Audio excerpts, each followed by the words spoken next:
I'm Elisa Sarah. Welcome back to my channel.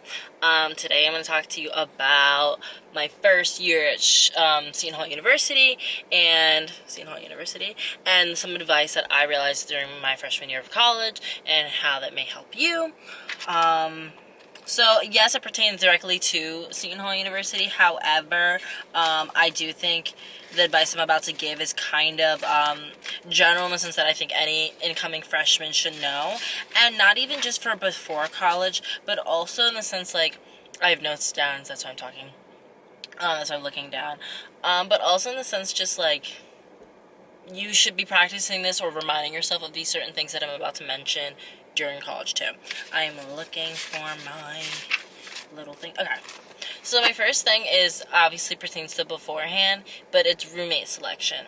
At Seton Hall, our roommate selection is just you post a little thing on Facebook about yourself, and you kind of just get in touch with other people, and it's almost like dating. You like try to get to know as much as you can, and then pick da da da da da. And my advice about this is don't be looking for a roommate. Don't be looking for a person that you expect to be your best friend. That's not like the way to do things. This thing is not even. There you go. That's not really the way to do things. Look for someone who you're gonna be compatible with. In my personal experience, my roommate, her name is Sophia. Two different majors, which really helped me. I didn't want someone who was in the same major. She's a heavy sleeper. That's one. I'm a light sleeper. So as I'm going through, you might be like, wait, you're complete opposites, but it works. I'm an early bird. She's a night owl. When I wake up and I'm getting ready, she doesn't wake up. The only time she wakes up is if I literally say, hey, Sophia, wake up, class, whatever, just to remind her. Whereas the reverse, I'll be sleeping, like, earlier, 12 o'clock, 11 o'clock, and she'll be out studying, and then she'll come back in the room, and then we have this kind of system where she came back, she went into bed, and that's when I shut off the light. I had this system where I knew where she was when she was in class, when she wasn't. I could take naps, she could take naps, etc. We had our alone time in the room, and it just worked out that way. My second advice is about upperclassmen. Befriend them. They already gone through the experience, so you might as well get to know them because they're going to be able to help you through everything. And Rate My Professor, a lot of people use. I don't like Rate My Professor because I think that's totally dependent on who has the time to write a review, because I personally have never reviewed any teacher that I've had. But also with upperclassmen, they're going to tell you, yeah, obviously there's going to be some bias, but they're going to tell you what they did last semester, not what someone did 30 years ago or 5 years ago, and what they may not be doing now, right? So you have the most updated sense. And they can, even if they haven't had the teacher, they can say, oh, I haven't heard good things from them. Oh, I've heard only good things. So that's a personal experience, And also, my third advice, this is especially something like if you have the time, given like whenever you're watching this, but practice college study habits before college. You don't want to come to your first semester and it be, yes, it's a transition period, but you don't want to be completely out of the blue being like, oh my goodness, what, like now I have to study? I didn't study all throughout high school. No, so if you're in high school right now, definitely study and do what you need to do and pretend it's like college. So what I mean by practice your study habits, figure out where you want to study. Are you someone who always studies in your room? Are you someone who can study with noise? Do you have to be quiet? Blah, blah, blah, blah, etc. Number 4 is self-care and alone time. I think with college, things pile up.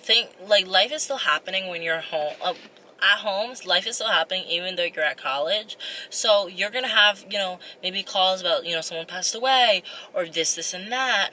Those things are going to pile up, and if you don't have that alone time to kind of deal with your emotions, you're going to break. Usually everyone does, but if you can kind of avoid it or, prevent that, I definitely recommend that.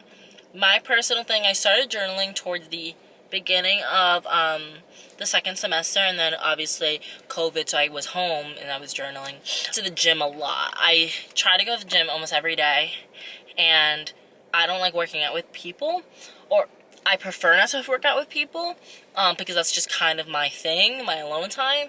So that was it. Who likes to go out all the time? take that weekend to just face mask, to get your hair, because you don't want to be having a mental breakdown every week. It's gonna pile up, plus school, like, things keep moving. Despite you feeling stagnant, life still happens around you. So keep that in mind. Okay, number 5. I don't know how other schools work. Well, I could vaguely know how some schools work. But housing. So we have this thing called priority points. Priority points are determined throughout your freshman, out of all your years, but specifically your freshman year of college. They have five categories. 5 categories. Either 5 or 4. One's if you get in trouble, so it's the disciplinary. So if you don't get in trouble, you get 10 points. Then it's your GPA out of 10. Campus involvement, meaning are you joining clubs? Are you on the e-board of those clubs? So executive board, so president, blah, blah, blah, whatever your type of, whatever they call their, whatever positions they have for that cabinet. What else? And then there's residential life or something like that. So essentially, in dorms, you're going to have this thing called hall programs? Residence programs? Anyway, you think that they don't keep track of all the times you swipe on campus because you have this ID? Yeah. Just give me a second. You'll have this ID. So, in campus, you would think that they don't actually, pay attention to the swiping, but apparently they do, and this thing adds up. So, thank goodness, Sophia and I both she had, 1 more point than I did.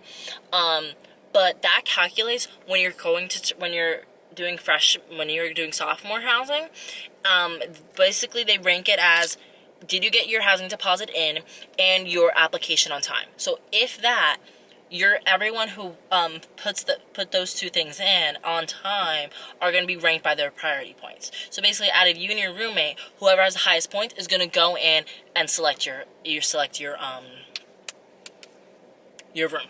Yes. Okay, number 6, limit expectations. By limit expectations, I don't mean just college life. I mean people. I mean relationships. I mean teachers. I mean everything. Don't come in here with a set of blah, blah, blah, blah, A, B, C, D, all the way to Z, all these expectations, thinking it's going to be like a stinking movie.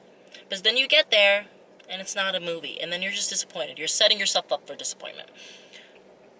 Number 7, join organizations. I know people say that, but I recommend at least joining 3 organizations. 1, a cultural organization. I'm in West Indian Student Organization, WISO. There's Adelante. There is... The next one is join a professional organization. So I'm in Women in Diplomacy and Women in Business. That is more of a professional setting. In business, they have people come. Same in diplomacy, but specifically in business, they have people come. They're talking to you about professional things. They talk to you about, X things. And then in Women in Business, we have, diplomats come. We have especially whatever. So those are professional type of organizations. Something that's going to pertain to your major is most likely than not a more professional thing. And then join a passion project. There is Relay for Life, so if you're really into volunteering and if you have, a connection given, the American Cancer Society or just cancer in general, that's the place to go.